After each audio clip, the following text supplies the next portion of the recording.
오늘 저에게 주신 하나님 말씀 마가복음 1장 1절에서 9절에서 13절까지 있는 말씀을 저와 한 절씩 교독하도록 합니다. 마가복음 1장 9절에서 13절까지 있는 말씀 저와 함께 교독하도록 합니다. 그때 예수께서 갈릴리 나사렛으로부터 와서 요단강에서 요한에게 세례를 받으시고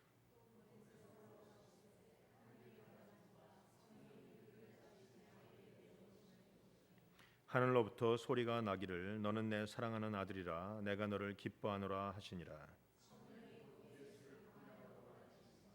광야에서 40일을 계시면서 사단에게 시험을 받으시며 들짐승과 함께 계시니 천사들이 수종들더라. 아멘. 오늘 본문에 있는 말씀은 사실은 28절까지 있는 말씀 전체의 말씀인데 너무 길기 때문에 이 부분을 읽고 같이 나누도록 합니다. 우리가 익숙한 본문입니다. 양은 많지만 우리가 다 알고 많이 들었던 말씀이기도 합니다. 오늘 예수님이 공생의 사역을 시작하시기 전에 예수님에게 어떤 일이 있었는가에 관한 이야기가 나오고 예수님의 사역이 무엇인가에 관한 이야기가 나옵니다. 우리 예수님을 따라가는 우리들에게도 사역하기 전에, 여러분이 하나님 앞에 사역에 들어가기 전에 반드시 있어야 되는 일들이 있고, 또한 여러분이 사역이 주어졌을 때 그 사역 가운데 있어야 되는 일들에 대해서 오늘 설명하고 있다는 것입니다. 첫째로 예수님이 사역을 시작하기 전에 반드시 경험한 것이 있습니다. 오늘 본문에 보면 그때 예수님께서 나사렛에서부터 와서 요단강에서 세례를 받으실 때 곧 가드시고 물에서 올라오실 때 하늘이 갈라짐과 성령이 비둘기와 같이 자기에게 내려오심을 보시더니 하늘로부터 소리가 나기를 너는 내 사랑하는 아들이라 내가 너를 기뻐하노라 하시니라. 즉 예수님도 사역에 들어가기 전에 세 가지를 경험하십니다. 첫째는 하늘이 열렸다라는 것입니다. 여러분, 하늘이 열렸다는 말은 영적인 눈이 열렸다라는 것이에요. 비로소 하늘의 사람이 됐다라는 것입니다. 하늘에 움직이는 모든 것을 알게 되었고 보게 되었고 깨닫게 되었고 분별하게 되었다는 것이죠. 이 땅에 많은 그리스도인들이 있습니다. 그러나 여전히 육적입니다. 여전히 세상적입니다. 여전히 세상적으로 삐지고 세상적으로 상하고 세상적의 욕심으로 세상적으로 타락을 하고 맙니다. 여러분, 성도라면 우리는 세상에 속한 사람이 아니라 하늘에 속한 사람입니다. 따라서 하늘의 문이 열려야 합니다. 하늘의 문이 열리는 그 눈이 영안이 열려야 된다는 것입니다. 여러분, 영안이 열리셨습니까? 영안이 열렸다는 말이 뭡니까? 하나님을 알게 되었다는 말입니다. 두 번째로 일어나는 모든 일들을 하나님의 관점 안에서 해석할 수 있다는 말입니다. 저는 목회를 하면서 많은 경우에 성도님들과 대화를 나눈 적이 있어요. 예전에 있던 교회에서도 장로님 큰 비즈니스를 하다가 비즈니스가 안 됐어요. 망했어요. 그리고 몸에 병이 생겨서 병원에 입원하셨습니다. 제가 갔죠. 가서 기도하고 그런 대화를 나눌 때 그 장로님이 그러시더라고요. 목사님, 내가 이제야 하나님을 더 알게 되었습니다. 돈이 많을 때는 몰랐어요. 몸에 건강할 때는 몰랐어요. 그러나 몸에 병이 생겨서 하나님을 알게 되었고 하나님의 사랑을 알게 되었고 하나님의 능력을 알게 되었고 돈이 갖고 있는 걸 다 잊어버리고 나서야 하나님을 만났다고 합니다. 그리고 그분이 말한 것이 거예요. 목사님, 나는 내 인생에 지금 최고의 축복의 시간을 보내고 있습니다. 여러분, 영안이 열린 사람은 이렇게 행동합니다. 영안이 열리지 않은 사람들은 어떻게 합니까? 가진 것을 왜 내가 잃어버렸냐고. 하나님 앞에 내가 드리는 헌금이 얼마인데, 내가 이제까지 봉사한 게 얼마인데, 하나님 앞에 내가 헌신한 것이 얼마인데 하나님이 나에게 왜 이렇게 하시냐고 불만과 불평과 원망할 수밖에 없을 거예요. 그러나 영안이 열린 사람은 모든 일들을 하나님의 눈의 관점으로 봅니다. 하나님 중심으로 봅니다. 그것이 영안이 열린 사람이라는 것이죠. 사랑하는 성도 여러분, 여러분이 살아가면서 많은 일들이 있게 될 것입니다. 여러분, 우리가 기도할 때는 잘 몰라요. 우리가 예배드릴 때는 그 기도드리는 모습만 보고도 모릅니다. 기도하는 모습만 보고도 몰라요. 봉사하는 모습만 보고도 몰라요. 우리는 인간적으로 육적으로 욕심과 갖고 있는 이 자기의 기질을 가지고 충분히 행할 수 있어요. 기질을 가지고 어떤 사람은 좀 더 종교적인 사람들이 있어요. 그런 사람들은 더 많이 기도합니다. 더 많이 예배드립니다. 갖고 있는 것이 많은 사람들이 있습니다. 좀 더 많이 물질을 드릴 수 있어요. 갖고 있는 그 재능이 많은 사람들이 있어요. 좀 더 많이 헌신할 수 있습니다. 육적이죠. 내가 육적이면서도 하나님의 일들을 충분히 감당할 수 있어요. 그러나 그거는 하나님 앞에서 올바른 것이 아니고 나에게도 복이 아닌 거예요. 정말 하나님의 일을 하시기 전에 여러분은 하나님이 부르신 사역에 임하기 전에 하늘문이 열리는 경험이 있어야 합니다. 하나님의 그 영안들이 열려야 되는 거죠. 오늘 여러분의 삶 속에 영안이 열리는 축복이 있게 되시길 주님의 이름으로 축복합니다. 에스겔서를 보면요, 우리가 내일부터 새벽기도에 에스겔서를 보는데 에스겔서에는 몇 가지 중요한 그 대목이 나와요. 1장에 보면 하늘이 열립니다. 하늘이 열리고 하나님의 소리가 나고 하나님의 권능이 내려오죠. 이게 1장에 나와요. 그리고 뒤에 가시면 우리가 잘 알고 있는 것처럼 마른 뼈의 기적이 나옵니다. 마른 뼈들이 변해서 군대가 되는 기적이 나와요. 그리고 뒤에 가면 성전에서 물이 쏟아져 나와서 온 땅을 적시는 기적이 나옵니다. 저는 목회를 하면서 제 인생의 목회의 3가지를 목표로 두었어요. 하늘문이 열리는 교회, 그리고 마른 뼈들이 변하여 군대가 되는 교회, 그리고 성전에서 나오는 물로 성령의 능력으로 충만한 교회. 이 3가지는 여러분의 인생에 반드시 있어야 되는 것입니다. 오늘 본문에 나오는 하늘이 열렸다라는 것도 그 중에 하나가 되죠. 하늘이 열린 사람 인생에 다른 목적이 생깁니다. 하늘이 열린 사람 인생에 다른 목표가 있어요. 다른 원함이 있어요. 다른 소원이 있어요. 다른 바람이 있다는 것입니다. 여러분, 영안이 열리지 않으면 인생에 그저 육적인 상태로 살아가요. 그러다가 하나님 앞에 한 대씩 주워 맞죠. 여러분, 인생에 주워 맞을 때가 있어요. 그건 여러분을 하나님이 미워서가 아니라 정신 차리기 위해서라는 것이죠. 한 번씩 따끔하게 하나님께서 말씀하실 때가 있어요. 갑자기 열렸던 것들이 닫힐 때가 있어요. 갑자기 문제가 생길 때가 있어요. 건강했던 몸이 아플 때가 있어요. 잘 나가던 것이 막힐 때가 있어요. 그건 하나님이 우리에게 주시는 사인인 것이에요. 영안이 열리게끔, 이제 다시 한번 내 방향을 돌이키게끔 하나님이 하신다라는 것이에요. 영적인 눈이 열려야 합니다. 두 번째로 예수님은 사역을 시작하기 전에 성령님을 경험하십니다.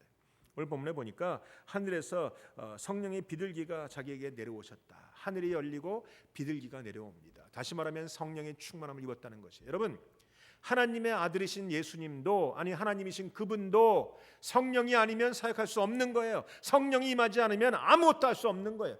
그런데 우리는 왜 성령이 없어도 하겠다라고 말하는지 모르겠어요. 성령의 충만함이 없으면서 무슨 일을 하겠다는지 모르겠어요. 성령이 충만하지 않으면서 무슨 목회를 하고 무슨 장로로 사역을 하고 무슨 권사로 기도를 하고 무슨 성가대가 쓰고 무슨 찬양팀이 쓰고 무슨 여전도회가 되고 무슨 구역장이 되고 무슨 부소장이 되겠어요? 우리가 성령 충만하지 않으면 아무것도 되지 못하는 거예요. 여러분, 먼저 성령 충만함 받으시길 축복합니다. 성령 충만함이 임하면 내 안에서 뭐가 생깁니까? 회개가 먼저 일어납니다. 내 탓이요 내 탓이요 소리가 나옵니다.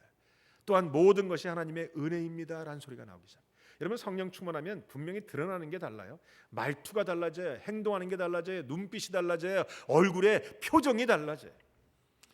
얼굴이 껌껌하신 분들 계시죠? 아니, 피부가 타고나게 까만 사람들 말고 얼굴이 껌껌한 사람들이 있어요. 그거 성령 충만한 것이 분명히 아니에요. 분명히 성령 충만함이 떨어진 거예요. 은혜가 떨어진 거예요.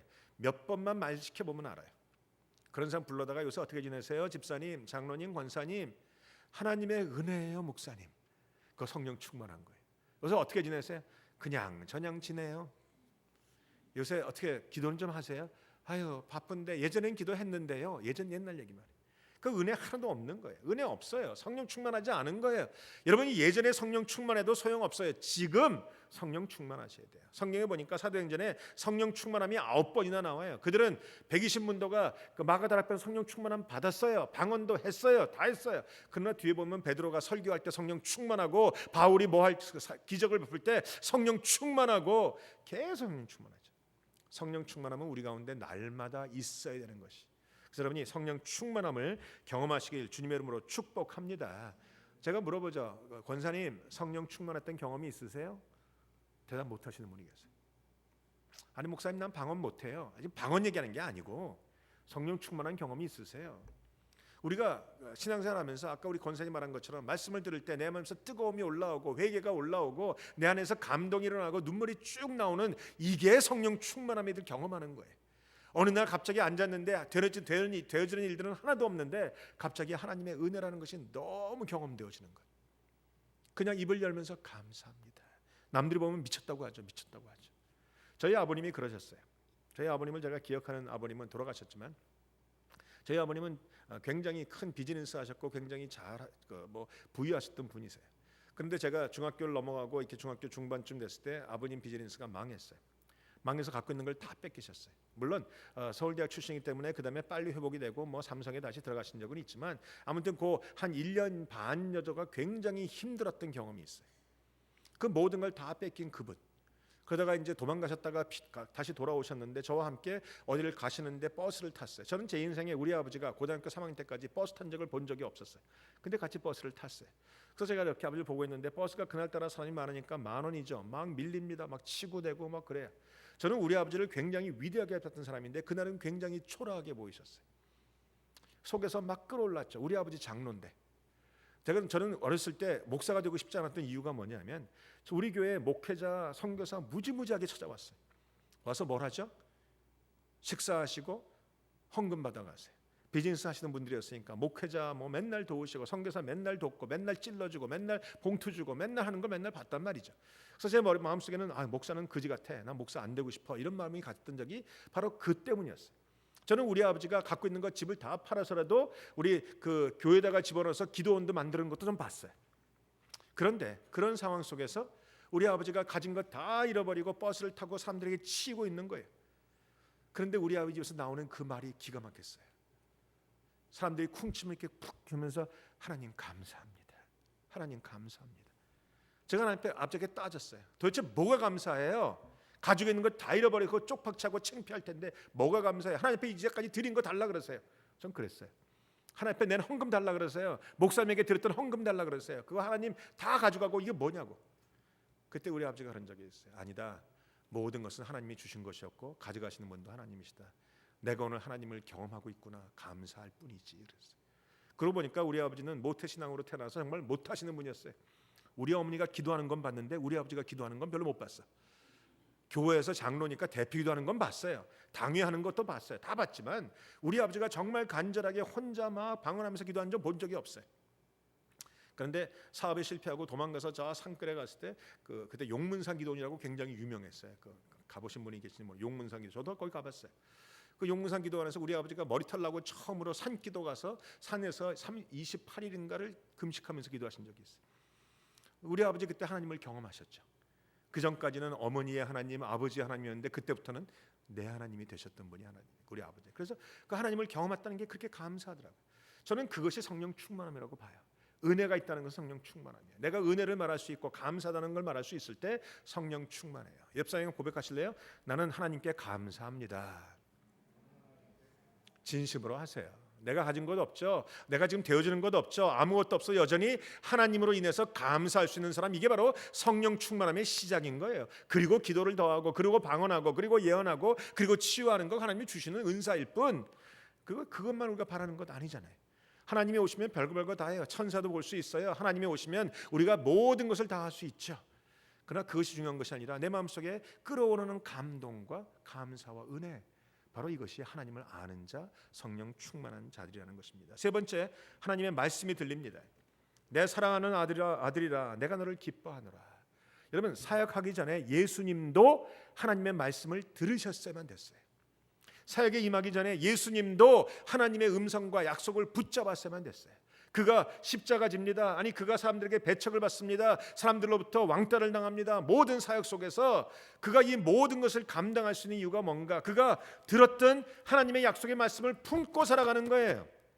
하나님이 나를 사랑하시는구나. 나는 하나님이 기뻐하는 자구나. 내가 하는 일을 하나님이 인정하시는구나. 이 약속, 이 말씀 놓치면 우리가 행할 수 없어요.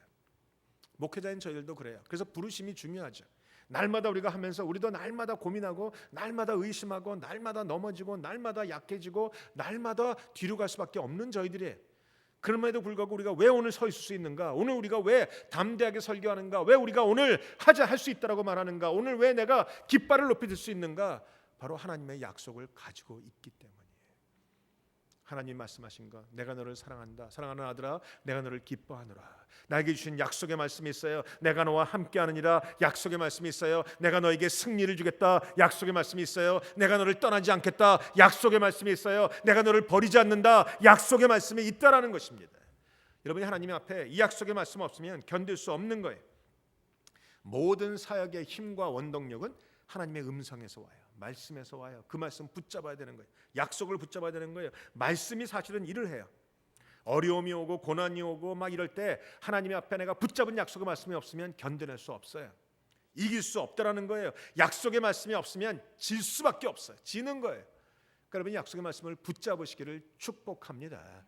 약속의 말씀을 붙잡고 살아야 돼요. 그래서 그 말씀 때문에 사랑하기도 하고, 그 말씀 때문에 견디기도 하고, 그 말씀 때문에 오는 거죠. 저는 교회 올 때마다 오는 사람들, 새로운 사람들을 만나면 저는 그런 얘기를 꼭 해요.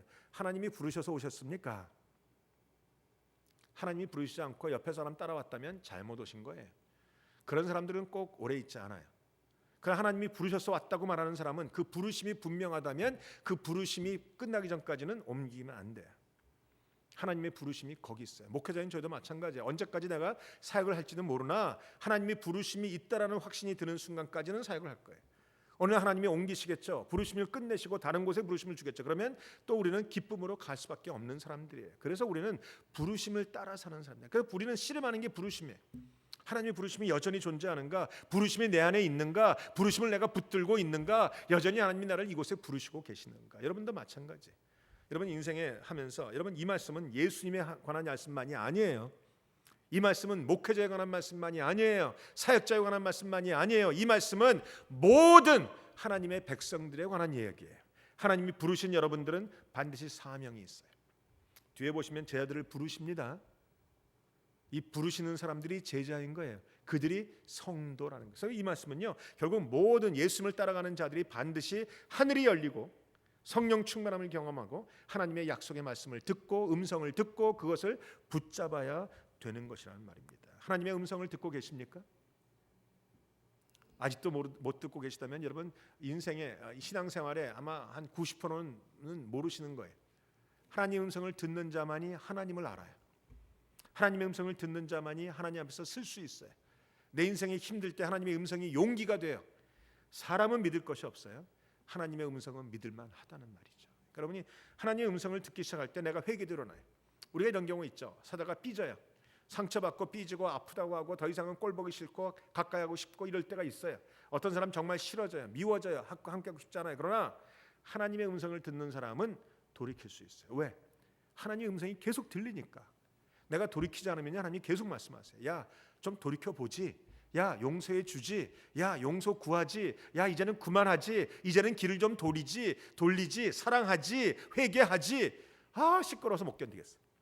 하나님 앞에 하나님의 음성을 듣는 자는요, 이게 음성을 따르지 않으면 시끄러운 거예요. 계속 말씀하시니까. 계속 말씀하시니까. 그런데 음성을 안 듣는 사람은 편하죠.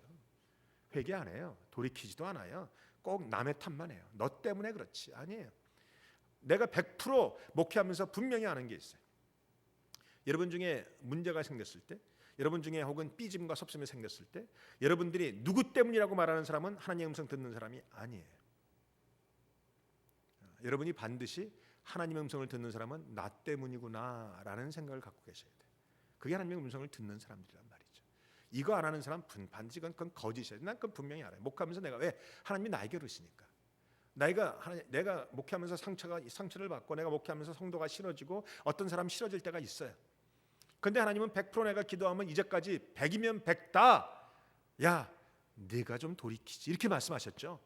한 번도 야, 나는 너를 이해한다. 그놈이 잘못했구나. 이렇게 말씀 안 하세요. 다 내 탓으로 돌리세요. 야, 네가 좀 이해해야지. 네가 큰 사람인데. 네가 목사인데. 네가 용서해야지. 네가 먼저 손 내밀어야지. 네가 먼저 돌이켜야지. 네가 먼저 회개해야지. 100이면 100다 그러시더라고요. 100이면 100다 그러시더라고요. 그리고 내가 억울하다고 말하면 뭐라고 하실까요? 억울하냐? 가장 억울한 건 나였다. 이렇게 말씀. 거기에 내가 뭐라고 말하겠어요? 예수님보다 내가 더 억울해요? 아니잖아요. 그러니까 내가 앞에 돌이킬 수밖에 없어요. 여러분이 가끔도 저한테 와서 기도라고 한답시고 저한테 와서 목사님 내가 기도했는데 목사님이 틀렸대 뭐 이따위 소리 하는 사람들 제가 우습게 봐요. 왜? 하나님은 그렇게 말씀 안 하시거든요. 하나님은 반드시 네가 틀렸다고 말씀하세요. 저는 내가 틀렸다고 말씀하시고 그 사람은 네가 틀렸다고 말씀하시고 그럴 때 나는 회개하고 그 사람도 회개하고 하나님 앞에 돌아오는 거죠. 그걸 하나님이 하나가 되게 하는 것이죠. 하나님이 야 걱정하지 마라 그놈이 틀렸다 절대로 안 하신다는 거예요. 그리고 그렇게 음성 듣는 사람 새빨간 거짓말쟁이들. 하나님의 음성은 항상 나를 향해서 들려요. 그리고 야 그 사람은 그럴 수밖에 없었어. 네가 그 사람의 형편을 모르니까 그런 거라고 말씀하세요. 그리고 다시 돌아서 보면 보이지 않던 그 사람의 형편이 보여요. 그러니까 내가 그 사람을 이해하게 된다는 것이죠. 이해가 되세요? 아직까지 모르세요? 그럼 한번 당해보시면 돼요. 하나님 앞에서. 그러면 분명히 알 수 있어요. 제가 하나님 앞에 이제까지 목회를 하면서 제가 다른 건 몰라도 내가 목회를 나보다 더 잘하는 사람 많고 설교 더 잘하는 사람 많고 더 성령 충만한 사람 많지만 제가 하나님의 마음만큼은 분명하게 그 누구보다도 확실하게 알고 있어요. 제 인생의 경험이 그래요. 하나님의 마음을 알고 보니까 하나님이 행하시는 일을 알게 되고 뜻을 알게 되고 하나님의 그 모든 것을 알게 되는 것이죠. 그러니까 여러분이 하나님의 음성을 듣는다는 것은 그런 것이죠. 이 세 가지가 여러분에게 하늘이 열리고 영안이 열리고 성령 충만함을 경험하고 그리고 하나님의 음성을 듣게 되고 약속의 말씀을 붙잡게 되는 세 가지 일이 있게 되시길 주님의 이름으로 축복합니다. 그 다음에 예수님의 사역이 나와. 예수님의 사역이 뭘까요? 14절에 나오죠. 요한이 잡힌 후 예수께서 갈릴리에 오셔서 하나님의 복음을 전파하여 이르시되 때가 찼고 하나님의 나라가 가까이 왔으니 회개하고 복음을 믿으라 하시더라. 지금 뭡니까? 하나님의 나라, 하나님 예수님의 사역은 복음 전파 사역이에요. 하나님의 나라를 선포하시는 거예요. 예수님의 제자인 우리들의 사역도 하나님의 나라를 선포하는 거예요. 교회의 사역도 하나님의 나라를 선포하는 거예요. 설교 사역도 하나님의 나라를 선포하는 것이고 기도 사역도 하나님의 나라를 선포하는 것이. 귀신이 쫓겨나가고 병자가 낫고 이게 다 뭐예요? 하나님의 나라가 너희 가운데 임했느니라 라는 거예요. 그러니까 여러분이 사역을 하면서 하나님의 나라에 관한 중심을 갖고 계셔야 돼요.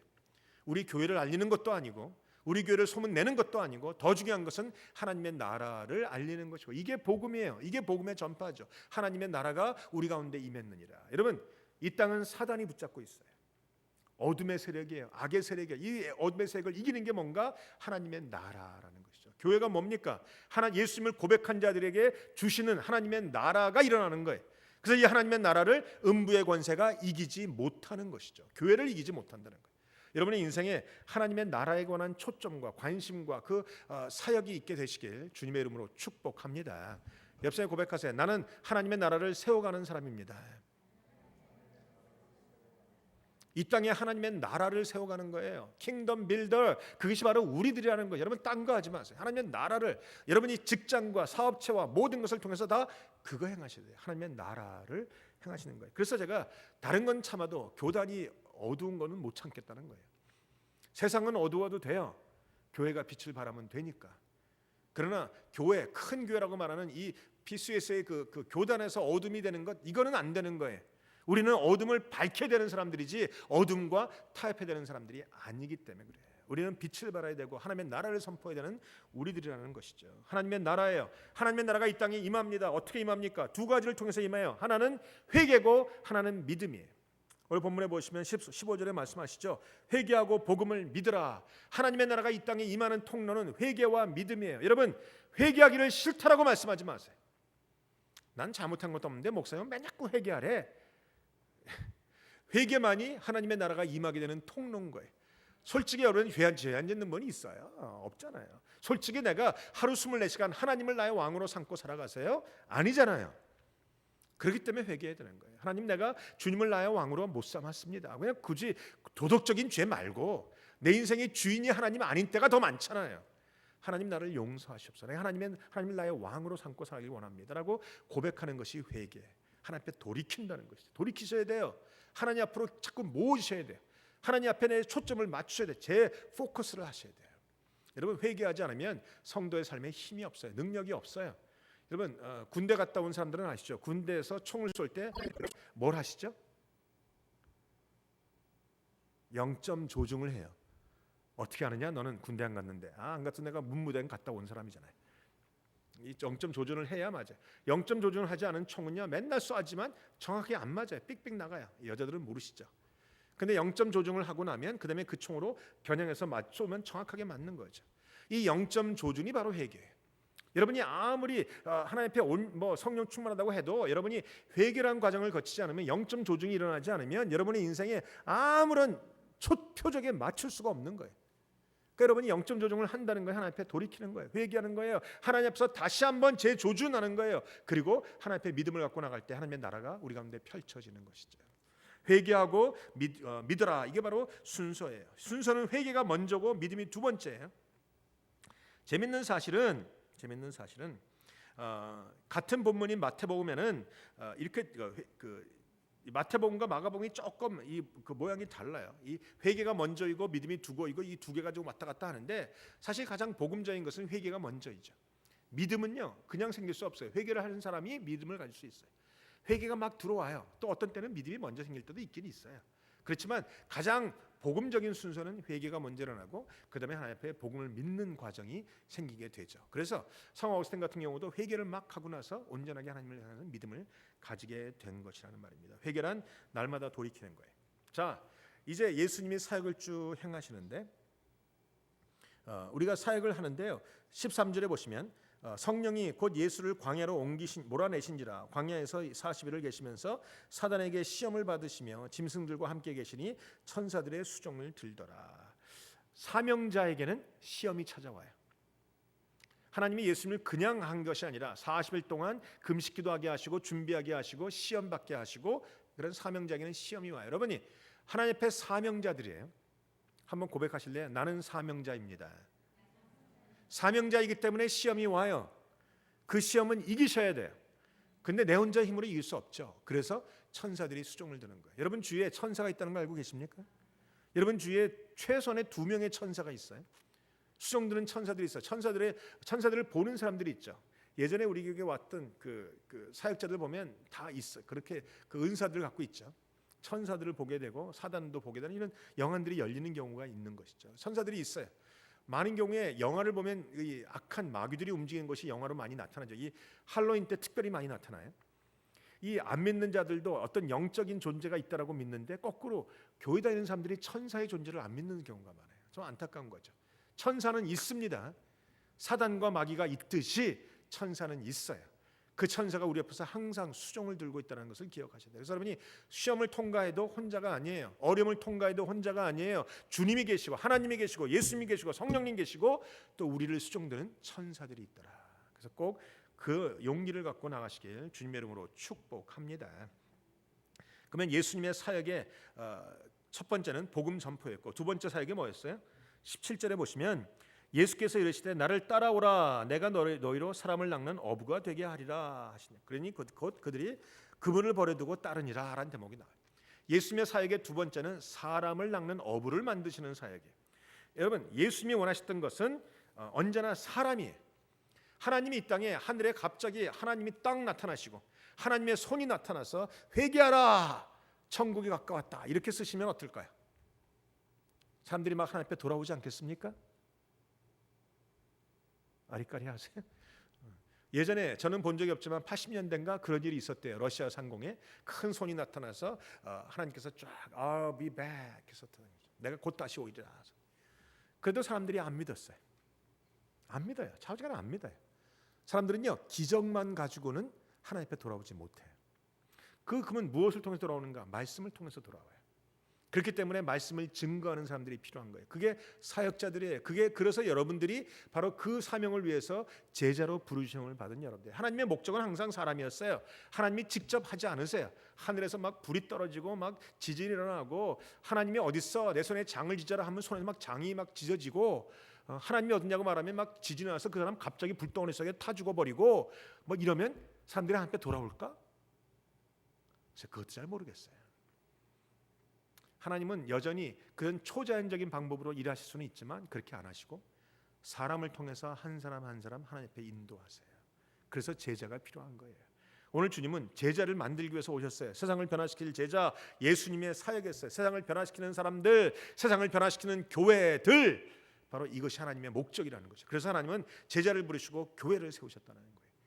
한국에서 들려오는 안타까운 소문들은 큰 교회, 대형 교회들이 사람을 변화시키기는커녕 세상에 욕이 되잖아요. 미국에도 마찬가지예요. 세상에 존경받는 그런 교회가 몇 개가 있으며 목회자가 몇 명이나 되며 성도가 얼마나 되겠어요? 여러분이 정말 주위에 있는 사람들이 예수 안 믿는 사람들이 내가 너만만 같으면 교회를 다니고 싶다라고 교회 오십니까? 교회를 가자고 우리가 끌면 뭐라고 하죠? 너나 잘해 그러신단 말이죠. 이건 우리가 세상을 변화시키는 제자가 못 됐다라는 거예요. 우리가 왜 회개가 필요한가? 이게 회개가 필요한 거예요. 하나님 내가 세상을 변화시키는 제자가 못 됐습니다. 사람을 낚는 어부가 못 됐습니다. 주여 나를 용서하시옵소서. 나로 성령 충만하게 하셔서 땅 끝까지 가면서 사람을 낚는 어부가 되게 하여 주시옵소서. 오늘 이런 기도 제목이 여러분에게 있기를 주님의 이름으로 축복합니다. 저는 이번에 교단을 나가면서 제 인생에 분명한 목적이 생겨 있어요. 세상을 변화시키는 교회, 세상을 변화시키는 교회, 세상의 빛과 소금이 되는 교회, 세상이 이길 수 없는 교회. 여러분 세상은 우리를 이길 수 없어요. 교단이 우리에게 물어보더라고요.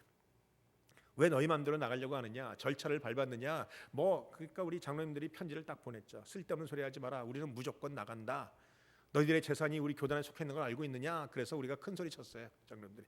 교회 가져가라 이렇게 했어요. 그랬더니 갑자기 그들이 할 말이 없어진 거예요. 우리가 건물은 안 됩니다. 이 건물 우리 줘야 됩니다라고 우리가 매달리면 이제 큰 소리 치겠죠. 뭐 이거 안 됐고 저거 안 됐고 뭐 난리를 칠 텐데 우리 다 그냥 가져가 그랬어요. 그랬더니 교단에서 거꾸로 나와서 우리랑 얘기 좀 하자. 그러고 지금 내일 나오는 거예요. 그러니까 여러분 우리가 붙잡을 것만 붙잡고 나머지를 놔버리면 거꾸로 세상이 우리를 이길 수 없어요. 세상이 우리에게 와서 무릎 꿇는 거예요. 근데 우리가 이것저것 다 붙잡겠다고 하니까 안 된다는 것이지. 여러분 붙잡을 것은 예수밖에 없습니다. 예수만 붙잡고 붙잡을 것이 확실하면 버릴 것도 분명해져요. 아깝죠? 그러나 우리 하나님 앞에서 큰 소리 치고 나가는 거예요. 하나님이 원하시면 주실 것이고 아니면 우리는 다른 곳에 가서 예배를 드릴 것이고 우리는 이런 분명한 목적과 분명한 생각으로 여러분 살아가시는 그럴 때 세상이 이길 수 없는 교회가 되고 세상이 이길 수 없는 성도가 되게 되리라 믿습니다. 제자들의 조건이 뭘까요? 주님은 제자들을 부르시는데 제자들의 조건은 주님의 음성을 듣고 따르는 결단이 있는 사람들이에요. 오늘 주님이 부르셨어요. 내가 너희를 사람 낚는 어부가 되게 하리라. 18절에 보니까 곧 그들이 그물을 버려두고 따르니라. 결단이에요. 결단하지 못하는 사람 제자 아니에요. 제자 아니에요. 여러분은 제자가 되기 위해서 이미 결단을 하셨죠. 어떤 결단? 예수 믿기로 결정하는 결단을 하셨어요. 이제 여러분에게 또 한 가지 필요한 결단이 있어요. 사람 낚는 어부가 되게 되는 결단이에요. 주님이 원하시는 것을 따르겠다는 결단이에요. 십자가의 길을 걷겠다는 결단이에요. 좁은 길을 걷겠다는 결단이에요. 결단이에요. 믿음의 결단 못하고 우유부단하고 그냥 계속 이럴까 말까 할까 말까 긴가 민가 애매 뭐 아리 까리 이러고 앉아 있으면 그건 예수 믿는 사람 아니에요. 제자 아니에요. 제자는 칼같이 결단하고 딱 나가는 사람. 주님의 뜻이면 행하고 주님의 뜻이 아니면 안 행하고 하고 싶어도 멈춰야 돼요. 그리고 주님의 뜻이면 안 하고 싶어도 해야 되는 것이 이게 바로 주님께서 원하시는 결단. 제자는 목적이 분명해요. 부르심의 목적이 분명해요. 하나님은 여러분을 부르셨어요. 어떻게 부르셨죠? 무엇을 위해서 부르셨어요? 사람 낚는 어부. 한번 외쳐보세요. 사람 낚는 어부입니다. 여러분이 이 사람 낚는 어부라는 것이 분명해요. 이 말은 뭐냐면 이들이 어부이기 때문에 사람 낚는 어부예요. 여러분들이 다른 제목을 다른 그 직업을 가졌다면 분명히 주님은 다른 말씀을 하셨을 거예요. 여러분이 주방장이면 사람을 낚는 주방장 이렇게 될 것이고 어부니까 사람 낚는 어부가 되는 거죠. 장사꾼이었다면 사람을 낚는 장사꾼. 이해가 안 되세요?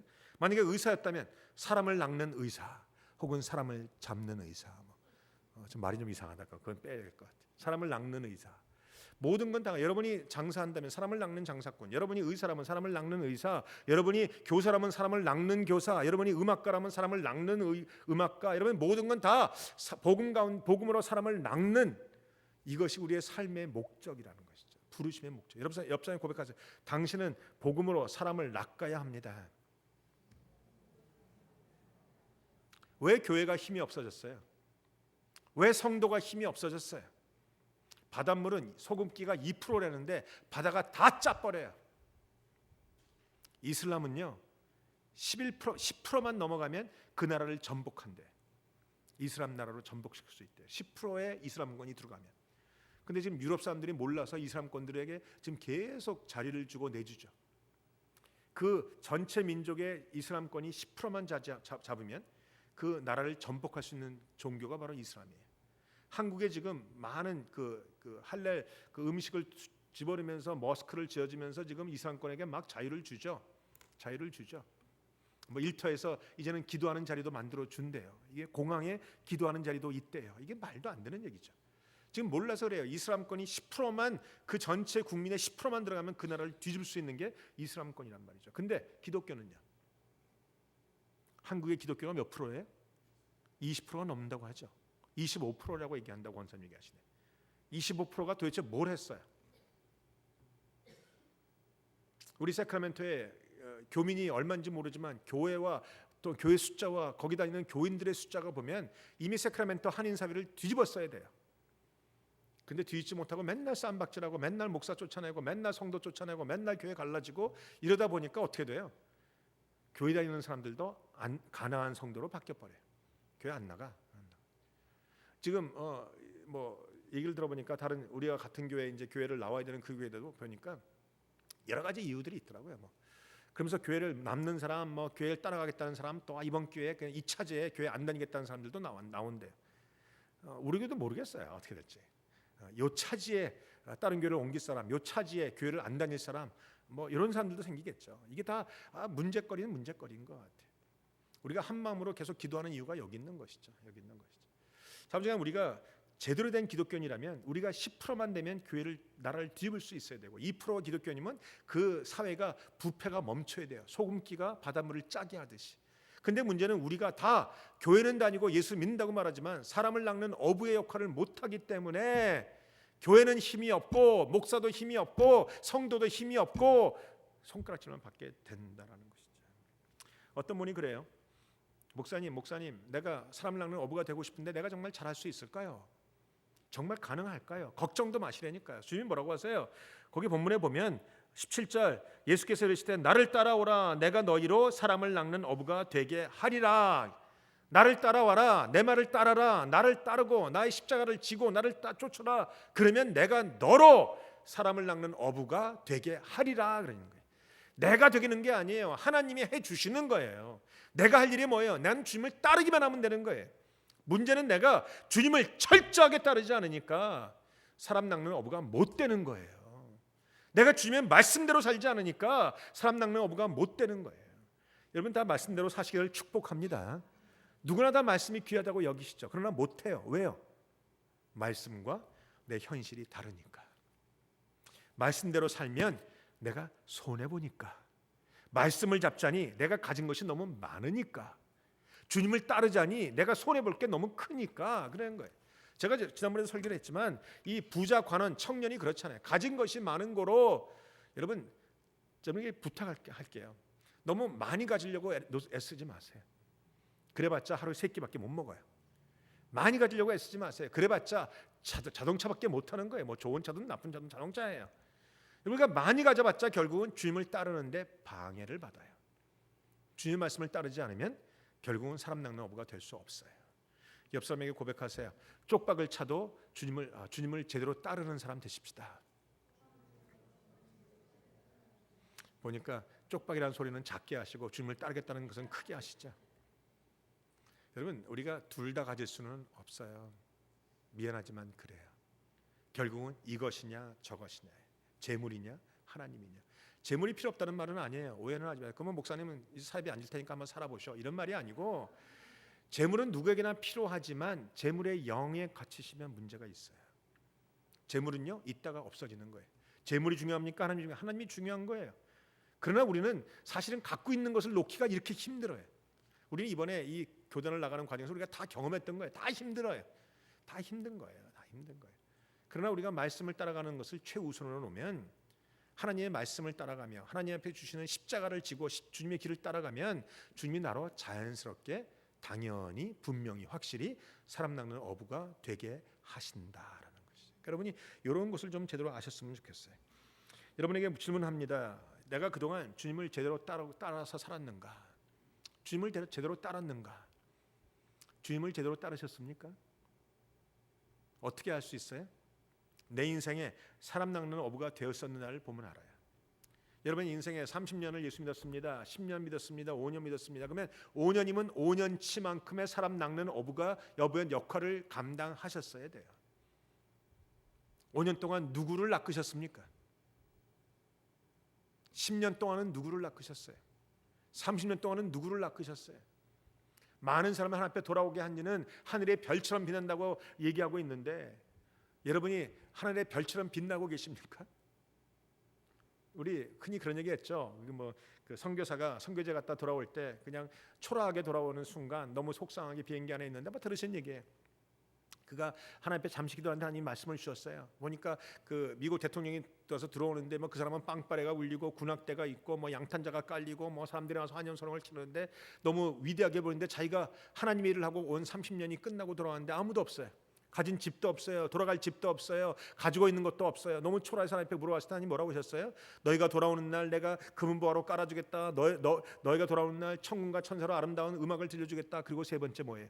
내가 돌아오는 날 너를 통해서 내가 복음과 선교했던 그 모든 사역을 통해서 예수 믿게 된 그 사람들과 그 사람의 가족과 자녀들이 다 내 앞에 엎드려서 너에게 감사할 것이다. 저는 이 대목이 중요한 것이죠.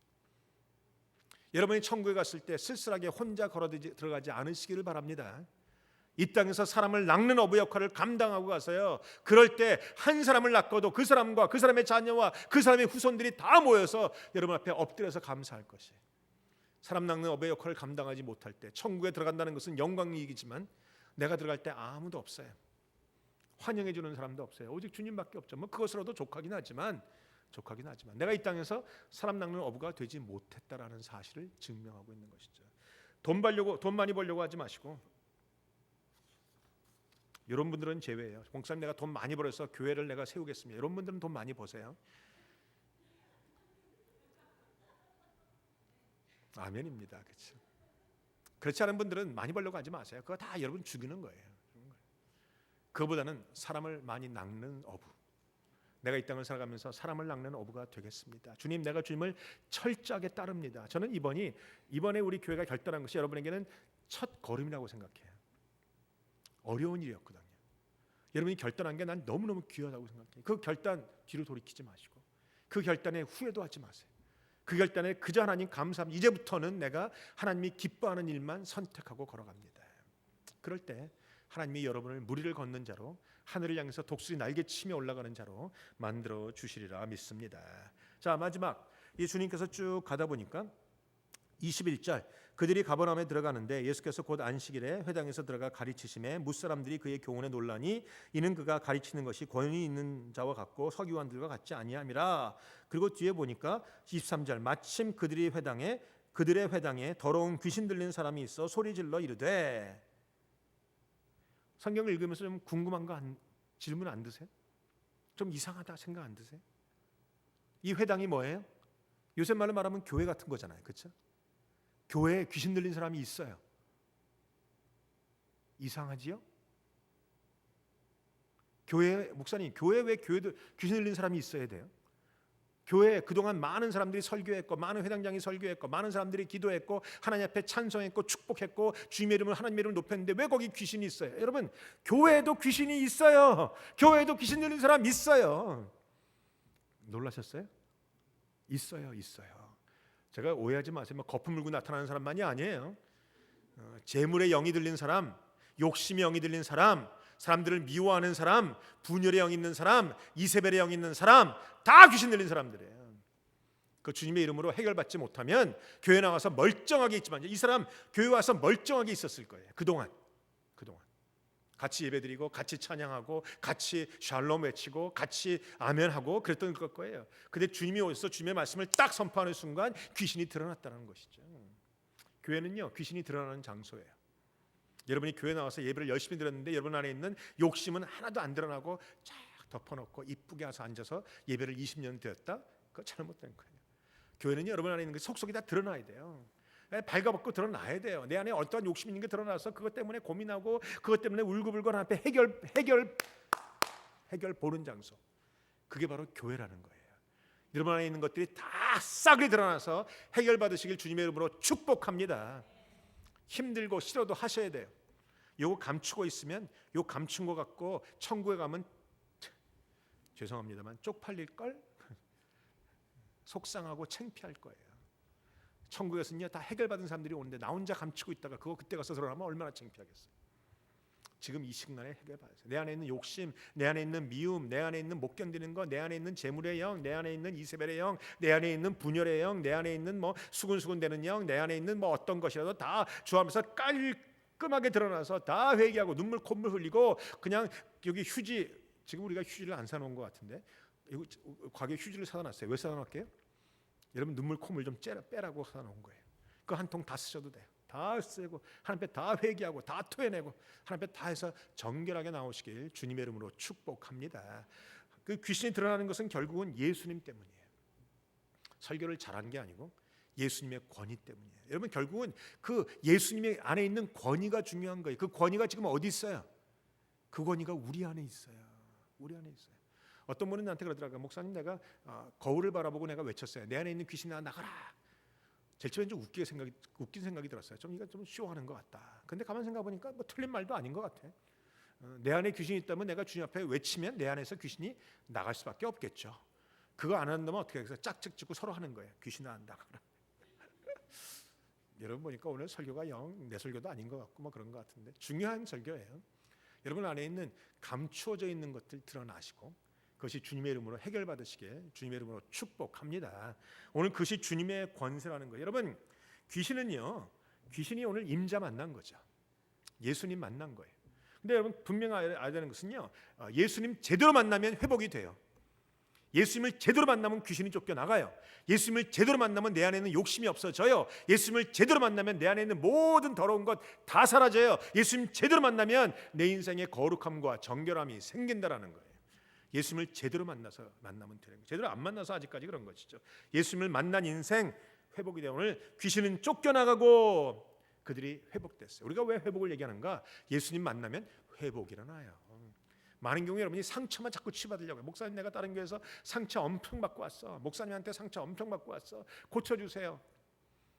그것도 고침받아야 되지만 대부분 그거보다는 더 중요한 것이 있어요. 내 안에 감춰져 있던 것들이 드러나야 돼요. 상처는요, 죄송해요. 목사 그놈이 잘못했을 거예요 분명히. 그렇지만 상처는 대부분 내 안에 있는 욕심 때문에 생겨요. 욕심 때문에 상처가 두드러진단 말이에요. 욕심이 없는 사람은 사실은 상처를 잘 안 받아요. 우리가 늘 하는 얘기 있죠. 개는 짖어도 기차는 가고 개떡같이 말해도 찰떡같이 들을 수 있어요. 근데 내 안에 있는 욕심이 있기 때문에 말하는 게 걸리죠. 걸리니까 상처가 돼요.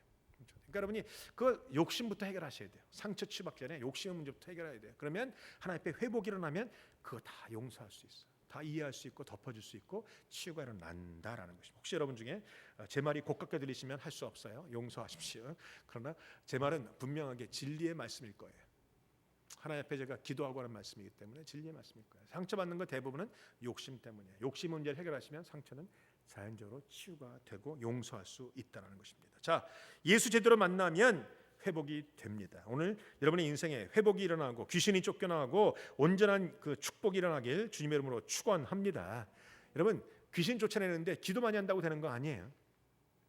내가 요새 금식을 한 40일 하고 나서니까 귀신이 막 도망간다. 천만의 말씀. 그건 내 힘으로 하는 거니까 안 되는 것이고 귀신은요 내 힘과 내 능력, 내 영빨로 쫓아내는 것이 아니고 내 안에 있는 예수 그리스도의 권위로 쫓아내는 것이. 많은 사람들이 착각해요. authority와 파워를 착각해요. 파워와 authority는 달라요.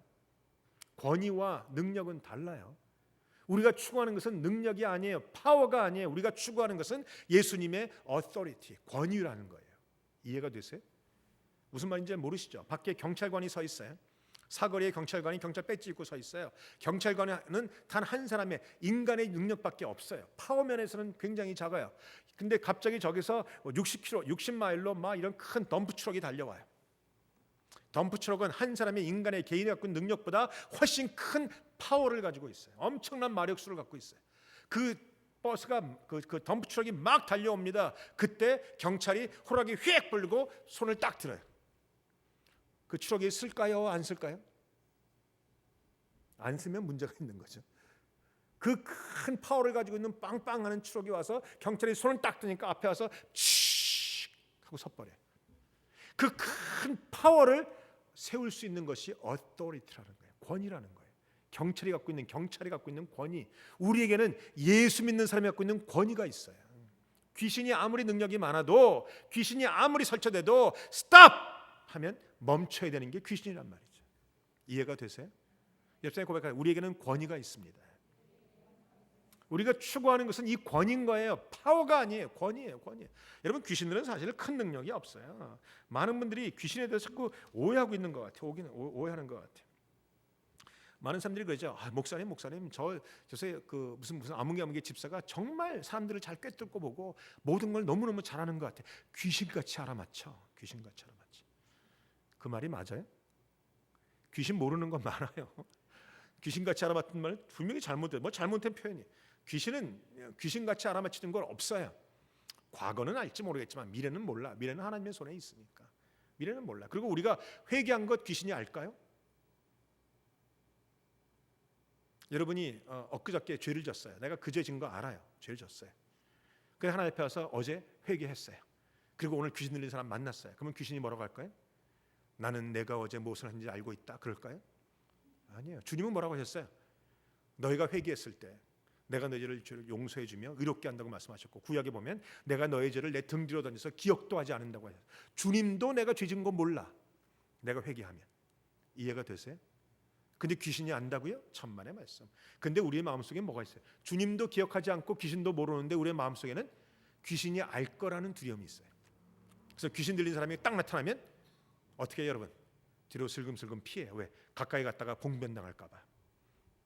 또 여기 영빨이 좋은 예언하는 사람 딱 나타나면 슬금슬금 피해요. 왜? 여러분이 갖고 있는 죄들이 드러날까 봐.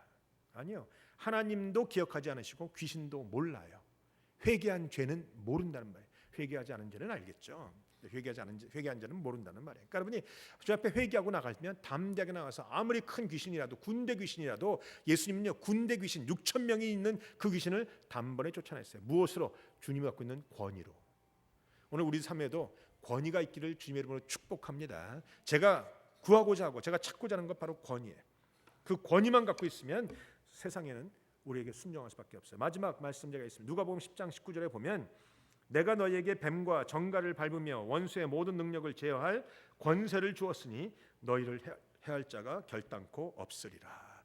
우리에게는 이 권세가 들어와 있어. 오늘 이 권세를 마음껏 사용하시고 가는 곳곳마다 주님의 이름으로 축복하고 주님의 이름으로 귀신 쫓아내고 마귀를 대적하고 병을 낫게 하고 병자를 고칠 수 있는 여러분 되시길 주님의 이름으로 축복합니다. 기도하시겠습니다.